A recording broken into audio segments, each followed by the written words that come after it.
നിങ്ങളുടെ പേര്? രമാന്ന്. വരുന്നത് കടിങ്ങല്ലൂരിന്ന്. എനിക്ക് എന്താ പറയേണ്ടതെന്ന് എനിക്കറിയില്ല. 14 വയസ്സിൽ തുടങ്ങിയ അസുഖമായിരുന്നു എനിക്ക്. എൻ്റെ വീട് വരെ വിറ്റ് എന്നെ കൊണ്ടു നടക്കാൻ ഒരു സ്ഥലമില്ല. എൻ്റെ അച്ഛൻ മരിച്ചു പോയി. എൻ്റെ അസുഖം കണ്ടു തന്നെ എൻ്റെ അച്ഛൻ മരിച്ചു. എനിക്കിത് പറ്റില്ല എന്ന് പറഞ്ഞിട്ട് പിന്നെ ലാസ്റ്റ് എന്നെ തുടലും വിട്ടില്ല ആങ്ങളമാരെല്ലാവരും കൂടി. ഇനി ഞങ്ങൾക്കും പറ്റൂല, അവരും കൈയൊഴിഞ്ഞ്. പക്ഷേ എനിക്കൊരു ജീവിതം പോലും എനിക്ക് കിട്ടണില്ല. അപ്പോൾ തൊട്ടടുത്തുനിന്ന് ഒരു പയ്യൻ വന്ന് പറഞ്ഞു, ആരും കല്യാണം കഴിച്ചുകൊണ്ട് പോകില്ല രമേ, ഞാൻ കഴിച്ചോളാം എന്ന് പറഞ്ഞു. ആ പുള്ളി ഒരു 2 വർഷം ജീവിച്ച് കൊച്ചു വയറ്റിലായപ്പോൾ തന്നെ അയാൾ തൂങ്ങി മരിച്ച്. എനിക്ക് മോളെ വയറ്റിൽ തന്നെ തന്നിട്ട് ആൾ പോവുകയും ചെയ്ത്. പിന്നെ എനിക്ക് മെൻ്റൽ കൂടുതലായി. പിന്നെ എന്നെ എല്ലാവരും പുറത്തേക്ക് ഇറക്കില്ല. ഞാൻ നൂല് ബന്ധമില്ലാണ്ട് വരെ റോഡിൽ കിടന്ന് ഓടിയായിരുന്നു. നടന്ന് ഞാൻ എൻ്റെ എങ്ങും ഇല്ല കൊണ്ടുപോകാൻ. ലാസ്റ്റ് ഇപ്പം എൻ്റെ ആങ്ങളമാരെന്നെ വീട്ടിൽ നിന്ന് ഇറക്കി വിട്ട്. അവർ കല്യാണം കഴിച്ച് അവർക്ക് ഭാര്യമാരായപ്പോൾ അവർക്ക് നോക്കാൻ പറ്റില്ല എന്ന് പറഞ്ഞ് മോളെ ഞാൻ ചെന്നൈയിൽ നേഴ്സിങ്ങിന് പഠിക്കാൻ കൊണ്ടുവന്നാക്കി. 3 ലക്ഷം രൂപ കെട്ടി. ഞാനൊരു ചായക്കടയിൽ നിന്ന് എച്ചിപ്പാത്രം കഴുകിക്കൊണ്ടിരിക്കുന്നതാണ്. എന്നെ ഇവിടെ ഒരു മിനി എന്ന് പറഞ്ഞൊരു ചേച്ചിയാണ് ആ ഫസ്റ്റ് ആലുവയിൽ കൊണ്ടുവന്നത്. ഞങ്ങളുടെ വീടിൻ്റെ അടുത്തുള്ള ചേച്ചി അസുഖം കണ്ടാണ് എന്നെ ആലുവയിൽ കൊണ്ടുവന്നത്. ആ ചേച്ചി ഇവിടെ ഉണ്ട് ഇപ്പൊ. ആ ചേച്ചി പറഞ്ഞ് രമ ഒരു കാര്യം ചെയ്യുക, എൻ്റെ കൂടെ വാ, അവിടെ വന്ന് നോക്ക്, രമയ്ക്ക് വ്യത്യാസമാണെന്നുണ്ടെങ്കിൽ നമുക്കത് മാറുമെന്ന് പറഞ്ഞു. നിൻ്റെ കുഞ്ഞിനും രക്ഷപ്പെടുമെന്ന് പറഞ്ഞു. അങ്ങനെ ഞാൻ ഫസ്റ്റ് ആലുവയിൽ മുകളിലെ നിലയിലിരുന്ന് ഞാൻ പ്രാർത്ഥനയ്ക്ക് ഇരുന്ന സമയത്ത് ഞാൻ അവിടെ വീണ്. അങ്ങനെ എനിക്ക് ആ ഒരു ഓർമ്മയുണ്ടായി. ആലുവയിൽ നിങ്ങൾ വന്നു നമ്മള് താഴെ ശുശ്രൂഷിക്കുന്ന സമയത്ത് സഹോദരി ബാൽക്കണിയിലായിരുന്നു, അവിടെ വീണ് അവിടെ വീണിട്ട് പിന്നെ ഞാൻ എൻ്റെ മനസ്സിലുള്ളതെല്ലാം ഞാൻ അവിടെ കിടന്ന് പറഞ്ഞ് ഇവിടെ കൗൺസിലിങ്ങിൻ്റെ ഇതിന് വരാൻ പറഞ്ഞിട്ട് എന്നോട് അവിടെ എഴുതി കൊടുക്കാൻ പറഞ്ഞു. ആ ചേച്ചി തന്നെയാണ് എഴുതി കൊടുത്തത്. പിന്നത്തെ ഞായറാഴ്ച ആ ഞായറാഴ്ച ഇവിടെ വന്ന്. അപ്പം എനിക്ക് ബ്ലഡൊന്നും വന്നില്ല, ഇങ്ങനെ വിഷമങ്ങളൊക്കെ ഉണ്ടായിരുന്നു. ഒരു ഞായറാഴ്ച വന്നുപോയി. അന്ന് ഞാൻ ഛർദ്ദിക്കുകയൊക്കെ ചെയ്ത് വെള്ളമൊക്കെ ചോദിച്ച്. അപ്പം ഞാൻ ഇവിടെ നിന്ന് കർത്താവിൻ്റെ മുമ്പിൽ പറഞ്ഞു, എൻ്റെ കൊച്ച് 1 വർഷം തികയാണ്, പരീക്ഷ എഴുതിയിട്ടൊന്നും അവൾ ജയിക്കണില്ല, അവൾക്ക് അവിടെ നിന്ന് പോകണമെന്നുള്ളൊരു ജ്വരം കയറി. അപ്പം എനിക്ക് പാസ്റ്റിനെ കണ്ട് വെള്ളം എങ്ങനെയെങ്കിലും മേടിച്ച് എൻ്റെ മോൾക്ക് കൊണ്ട് കൊടുക്കണമെന്നായിരുന്നു. ചെന്നൈയിൽ ഞാൻ നേഴ്സിങ്ങിന്. മകൾക്കും ഇങ്ങനത്തെ അസുഖമുണ്ട്. എൻ്റെ അസുഖം മകൾക്കുണ്ട്, ബ്ലഡൊക്കെ മകൾക്കും വരികയായിരുന്നു. നിങ്ങളുടെ മോള് നഴ്സിംഗിന് പഠിക്കാൻ പറ്റണില്ലായിരുന്നു. അവൾക്ക് തോൽവി എന്ന് വെച്ചാൽ ഒരു പരീക്ഷ അവൾ എഴുതൂല. പരീക്ഷ എഴുതുന്നിടത്തൊക്കെ മേശപ്പുറത്ത് അവൾ കുഞ്ഞി കിടക്കും. അവൾക്ക് ദേഷ്യം. എന്നെ അവിടെ ജയിലിലിട്ടേക്കാണ്, അമ്മ എന്നെ എത്രയും പെട്ടെന്ന് ഇവിടുന്ന് കൊണ്ടുപോകണമെന്നൊക്കെ പറഞ്ഞാണ് എന്നെ വിളിച്ചുകൊണ്ടിരിക്കുന്നത്. അത് കഴിഞ്ഞ് ഞാൻ ഈ കഴിഞ്ഞ ഞായറാഴ്ച ഇവിടെ വന്ന് കഴിഞ്ഞപ്പോൾ ഇന്നലെ എൻ്റെ മോള് വിളിച്ചേക്കണ്. വിടുതൽ കഴിഞ്ഞതിന് ശേഷം മോള് വിളിച്ചേക്കണം, അമ്മ ഞാൻ ഫസ്റ്റ് റാങ്ക് മേടിച്ചിട്ടാ എന്ന് പറഞ്ഞ് ഇന്നലെ വിളിച്ചിട്ട് എന്റെ പരീക്ഷ പൂർത്തിയായി, 1 വർഷത്തെ പരീക്ഷ പൂർത്തിയായി. വിടുതലായപ്പോ മകളുടെ തോൽവി ജയമായി മാറി.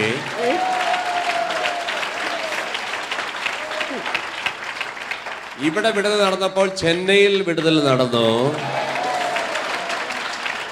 ഇതുവരെ അവള് ജയിച്ചിട്ടില്ല.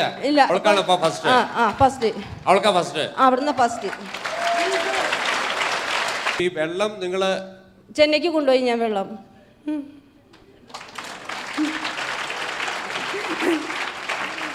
ഒരു സംഭവം കൂടി എനിക്ക് പറയാനുണ്ട്. എൻ്റെ ഈ കാല് മടങ്ങൂലായിരുന്നു, ഞാൻ താഴ്ത്തിരിക്കില്ല. എൻ്റെ കാല് ഓപ്പറേഷൻ ചെയ്യണമെങ്കിൽ 60,000 രൂപ വേണം. മെഡിക്കൽ കോളേജിൽ ചെന്നപ്പോഴേക്കാ മടങ്ങില്ലായിരുന്നു. ഈ കാല് എനിക്ക് ഇപ്പോൾ ഉപ്പൂറ്റി വരെയും ഈ കാല് എനിക്ക് നെഞ്ചത്ത് വരെയും കയറ്റി വയ്ക്കാനുള്ളതായിരുന്നു. ഈ കാല് മടങ്ങില്ല. അല്ല, ഈ കാല് മടങ്ങാത്തതിന്റെ കാരണം എന്തായിരുന്നു? കാല് മടങ്ങാത്തത് ഞാൻ എൻ്റെ അച്ഛൻ മരിച്ചപ്പോൾ ഇങ്ങനെ കർമ്മം ചെയ്യാനായിട്ട് പോയപ്പോൾ ഒന്ന് വീണെന്നൊരു കാരണം. അത് തുടങ്ങി 10 വർഷമായി അത്. അപ്പോൾ ഈ കാലിങ്ങനെ മടങ്ങി എനിക്ക് കിട്ടണില്ല. അപ്പോൾ ആശുപത്രി കൊണ്ടുവച്ചാൽ പറഞ്ഞു, എന്തോ ഇവിടുത്തെ ചിരട്ട എന്തോ കംപ്ലൈൻറ്റ് വന്നിട്ടുണ്ട്, അപ്പോൾ അതിന് നിങ്ങൾ ഓപ്പറേഷൻ ചെയ്യണമെങ്കിൽ ഇത്രയും പൈസ വേണമെന്ന് പറഞ്ഞു. അപ്പോൾ ഞാൻ പറഞ്ഞു അതിനുള്ള ഇതൊന്നും എനിക്കില്ല, ഓപ്പറേഷൻ ചെയ്താലും നേരെയാവില്ല എന്ന് പറഞ്ഞു. പിന്നെ കാലിങ്ങനെ അടച്ച് നീര് വരും, നടക്കാൻ പറ്റില്ല. അപ്പോൾ ഇവിടെ വന്നതിന് ഒരാഴ്ചയ്ക്ക് മുമ്പ് കാല് നല്ല മന്ത് പോലെ ഇരിക്കുകയായിരുന്നു. അപ്പോൾ ആ ചേച്ചി പറഞ്ഞ് നിൻ്റെ എല്ലാ അസുഖങ്ങളും മാറും മോളെ, നീ എൻ്റെ കൂടെ വാന്ന് പറഞ്ഞ് എന്നെ വിളിച്ച്. അപ്പോൾ വിളിച്ച് ഞാൻ ആലുവയിൽ വന്നപ്പോൾ എൻ്റെ കാലിന് നീരൊന്നും ഉണ്ടായിരുന്നില്ല, മാറി. ഇപ്പം ഈ കഴിഞ്ഞ ഞായറാഴ്ച ഇവിടെ വന്ന് ഞാൻ ഇങ്ങനെ നിലത്ത് ചമ്പളപ്പഴി വീട്ടിൽ ചെന്ന് കഴിഞ്ഞപ്പോൾ ഓർക്കപ്പുറത്ത് എൻ്റെ അമ്മ ആങ്ങളെയും ചോദിക്കുകയാണ്, എന്താ രമേ നീ താഴ്ത്തി ഇരുന്ന് തുടങ്ങിയോന്ന് ചോദിച്ചു. അപ്പം എനിക്കും അത്ര അത്ഭുതം കിട്ടിയില്ല. അപ്പം ഞാൻ പറഞ്ഞു ഞാനിരുന്ന് പറഞ്ഞു. ഇവിടുത്തെ പല വിടുതലുകളും അവര് തന്നെ അറിയുന്നത് മറ്റുള്ളവർ പറഞ്ഞിട്ടാ. ആ അമ്മച്ചിയുടെ മുള പോയത് അമ്മച്ചിയെ അറിഞ്ഞില്ല. അമ്മച്ചി മുഴ ഇവിടെ പോയി നോക്കുമ്പോഴാ അമ്മച്ചി അതിവിടെ ഇല്ല, എപ്പോഴാ പോയെന്ന് അമ്മച്ചിക്ക് അപ്പൊ നിങ്ങൾ അറിയുന്നതിന് മുമ്പേ നിങ്ങളെ വിടുതൽ നടന്നു കഴിയുകയാണ് യേശുവിന്റെ നാമത്തിൽ. ഇതൊക്കെയായിരുന്നു നിങ്ങളുടെ അസുഖം. നിങ്ങളെ ചങ്ങലൊക്കെ ഇട്ടു, നിങ്ങൾ തുണിയില്ലാതെ ഓടുമായിരുന്നു, ബ്ലഡ് വരുമായിരുന്നു, ജീവിതം മുഴുവനും തോൽവി. നിങ്ങളുടെ പിതാവ് നിങ്ങളെ ചികിത്സിച്ച് മടുത്തിട്ട് അവസാനം തൂങ്ങി മരിച്ചു. എന്റെ ഭർത്താവ് തൂങ്ങി മരിച്ചു. അച്ഛനിങ്ങനെ ഇത് കണ്ട് പെട്ടെന്ന് ഇതായി പോയി. ഇനി എൻ്റെ മോളെ ആരാ നോക്കണേ? അപ്പൊ ആമക്കുള്ള അച്ഛനെ ചീത്ത പറഞ്ഞു തുടങ്ങി. ഇനി എങ്ങനെയും വല്ല വിഷം കൊടുത്താൽ എന്തെങ്കിലും അവളെ കൊല്ലാൻ പറഞ്ഞു. ഈ അസുഖത്തിന് എത്ര പണം മുടക്കി കാണും? ഞങ്ങളുടെ വീടൊക്കെ വിറ്റ് ചികിത്സക്ക് ഇപ്പൊ പുറമ്പോക്ക് സ്ഥലത്തില്ല ഞങ്ങൾ കിടക്കണേ.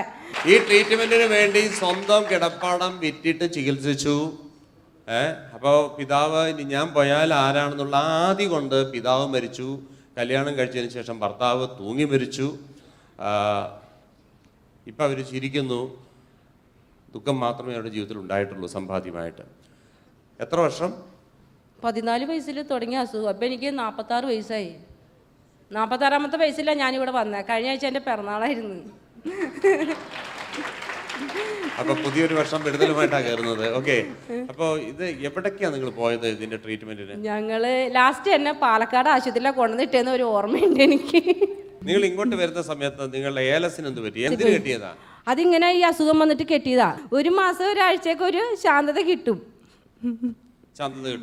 പിന്നെ വീണ്ടും. ഈ ഏലസിന്റെ കാലാവധി എന്ന് പറഞ്ഞ 1 മാസമാണോ? അതെനിക്കറിയില്ല. അതിന് കാശ് കൊടുക്കണ്ടേ? കാശ് കൊടുക്കണം. ഓക്കെ, ഇങ്ങോട്ട് വരുന്ന സമയത്ത് ഏലസിന് എന്താ പറ്റിയത്? അതെന്താന്ന് വെച്ചാൽ ഈ വെള്ളിയുടെ ഏലസം നിറച്ചിട്ടുണ്ടിരുന്നേ. അതൊക്കെ എങ്ങനെയെങ്കിലും ഏതെങ്കിലും വഴിക്ക് പോകുമ്പോൾ ഞങ്ങൾ പറഞ്ഞ സ്വർണത്തിന്റെ നിറച്ചിടാന്നും പറഞ്ഞ്. സ്വർണത്തിന്റെ ആയിരുന്നു ഏലസ്? സ്വർണത്തിന്റെ ആയിരുന്നു. അതെ, നമ്മുടെ ഗവൺമെന്റ് ആശുപത്രി ഇങ്ങോട്ട് തിരിഞ്ഞപ്പോ എന്റെ കഴുത്ത് പിടിച്ച് വലിക്കണ ഒരു ഇതെനിക്ക് തോന്നി. അപ്പൊ ഞാനും പിടിച്ച് വലിക്കണുണ്ട്. അങ്ങോട്ടും ഇങ്ങോട്ടും ഈ ഏലസം അത് എനിക്ക് തോന്നണ ആരാന്നറിയില്ല.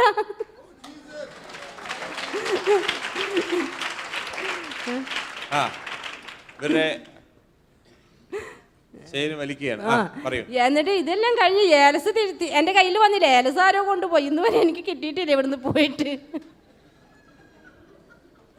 ഏലസ് പോയി. അത് ഏലസ് പോയതാണെന്ന് വെച്ചാൽ ഞാൻ കണ്ണനൂർ റോഡേ പോണ വഴിയായിരുന്നു. അന്ന് ഞങ്ങൾ അങ്ങനെ ആ വഴിയാണ് പോയത്.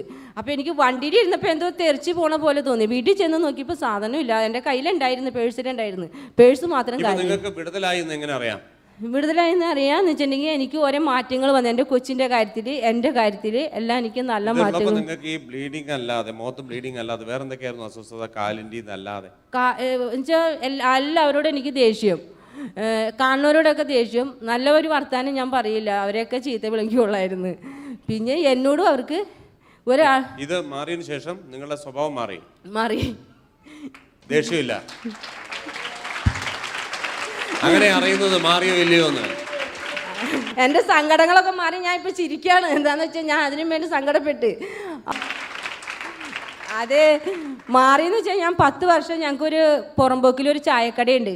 അപ്പം ഇവിടെ വന്ന് ചേട്ടന് ഞാനും കൂടി അത് നടത്തിക്കൊണ്ടുണ്ട്. എന്നും കടയിൽ തല്ലുകൊടുത്തോണ്. ഞാൻ അവിടെ നിൽക്കുകയാണെങ്കിൽ ഒന്നിൽ വയ്ക്കുന്ന സാധനങ്ങളിൽ മുടി വരും, കമ്പനിയിൽ സാധനങ്ങൾ കൊടുക്കണ്ട, അവിടെയൊക്കെ മുടി വരുമ്പോൾ സാറുമാർ വിളിക്കണ്. പക്ഷെ ഞാനിത് ചെയ്യണില്ലല്ല. ചേട്ടൻ പറയും ഇങ്ങനെ കച്ചവടം കളയാൻ വേണ്ടിയാണ് തലമുടി കെട്ടിവയ്ക്കണം. ഞാൻ പറഞ്ഞു ഞാൻ ഇതൊന്നും ചെയ്യണില്ല.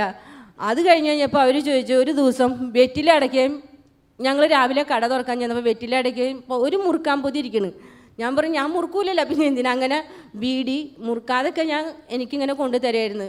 അത് ഇവിടെ വന്ന് പോയ ആലുവയിൽ വന്നിട്ടുണ്ടായിരുന്നു. ആരാ തന്നെയാ